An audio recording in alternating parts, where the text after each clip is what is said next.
Hello guys, when I got this particular rumor that was going around yesterday, because I would say that it's a rumor because we have not heard from the horse's mouth to them that P2B, Atiku and Kwankwaso are trying to match together for a better party.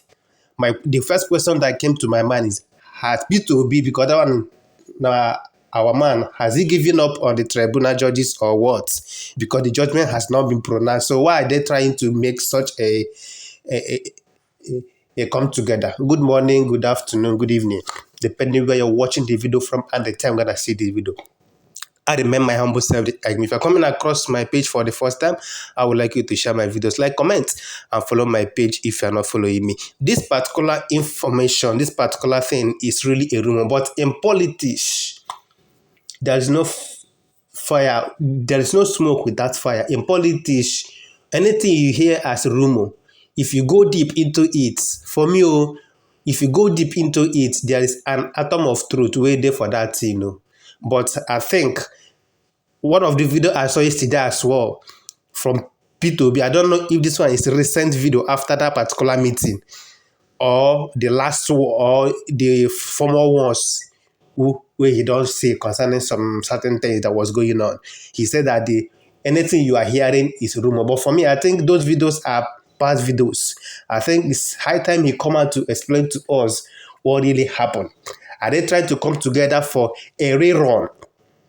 They are expecting the tribunal to declare, or next election after 4 years of this Tinubu, they want to unseat him that time, because this particular thing they are trying to do now is confusing some obedient. Some obedient are really confused. Has P2B given up on the judges or what? But before that, let's get the full analysis of how the thing is playing out and what really happened, whether the news, whether the rumor is really true or not. As you're watching the videos, share it, comment, and follow my page if you're not following me. Remember to like it so that Facebook and YouTube will recommend it to more people to view and to know the real thing that really happened in that particular rumor that spread around. Thank you very much. I remember my humble self, the Eichmann. We move. P2B is coming. We never give up, and we can never give up until the last minute. That is who obedience. Say, the best time to plant a tree was 20 years ago.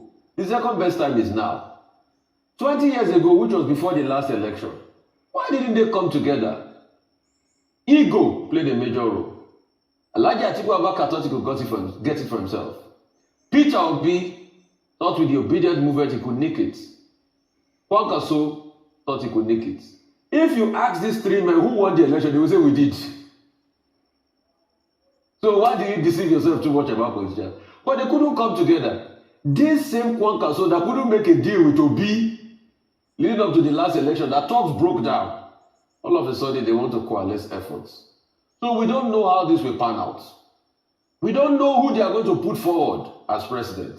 With their ego, allow them. With Atiku Abubakar say, oh, you don't know I might be how many times lucky now on the next stroke. So let me go. Because that was how they made the argument in the PDP. That, he's the only one that has electoral value. Others didn't agree. As against the zeitgeist of the nation that was talking about, let power go to the south. We don't know if Kwankwaso will want to say, I'm the king of Kano.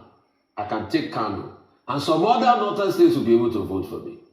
We don't know if Peter Obi will say, me and my obedient movement, we can make change happen. So there are some things we don't know. We don't know how this will pan out. But unknown will be, in all of this, the average Nigerian person does not know where the next meal will come from. The average Nigerian person does not know what future holds for them. The average Nigerian person does not know what will befall his fortunes. The even average Nigerian rich man does not know. Maybe another devaluation will happen to the currency, that he will become poorer than he was yesterday. The average Nigerian company does not know what will happen to their fortunes next. Maybe, rather than thinking of the known about our politician, it's time to start thinking of the unknown. I rest my case. All right. Well, before you said that, I just wanted to point out something. He said that out of the three of them, they all thought they won. I don't think Kwakwanso would think that he would. I don't think so. I think no, he's not even. He didn't even bother going to court. So let me just say that. All right. In terms of a merger, you both said it all, and let me just chip in a few things as well with regards to at the end of the day, as we have said and emphasized a number of times, don't die in their war. It's interests at the end of the day. When interests align, then politicians then find out that they're able to work together. Recall that just immediately after the announcement, so during the collation actually, before the announcement of the results during the elections, PDP and Labour Party held a joint press conference, and there were already conversations around what has, where is that coming from? And a number of their supporters who were, especially from the Obedient movement, had said, no, we don't want anything to do with the old. So why are we having even a joint press conference to address concerns with regards to the process of election, the process of INEC's process in terms of the collation and announcements of results? So there was already an indication that it wasn't off the tables for conversations to still be had. Also, we remember that Mr. Peter Obi was in the PDP before he then moved on to go on to the Labour Party and become the presidential flag bearer of that party. And so we have new ideas, we had a very strong movement with regards to the obedience.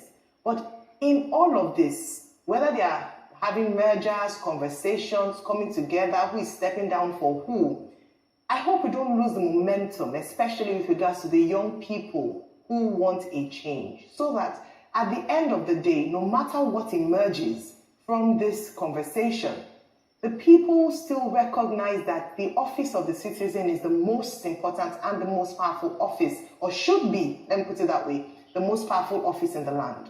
And so the people should put their interests first and make demands, come to the table. You see how politics works. It's not just about, I'm sticking to my guns, I'm not going to be. When it comes to it, they will come together and have conversations, and they will agree. If it doesn't align, they will go back again to throwing stones at each other if it doesn't work out. Because as has already been identified, it seemed as if the NNPP was coming to some sort of agreement or arrangement with the APC. In fact, there were talks around perhaps, Mr. Kakonso getting some appointments in this particular administration. So when that didn't happen, he's going to pitch his tent, and hopefully one positive thing we could possibly get out of this, out of the others, is a strong opposition which Nigeria's democracy has lacked. PDP as an opposition party in the last 8 years, maybe not very strong, because everyone is looking out for themselves. So in terms of holding government to account, in terms of practicing strong opposition in democracy, hasn't really seen the light of day.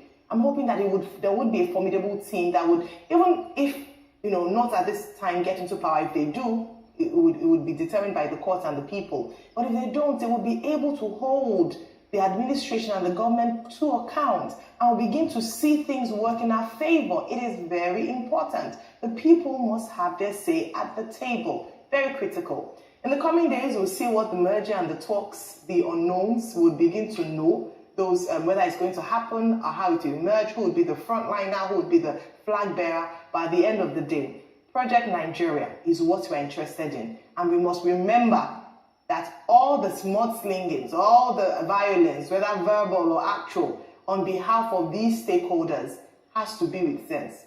It is interest. Nigerians must fight for Nigeria in terms of holding on for Nigeria and not fighting in their war.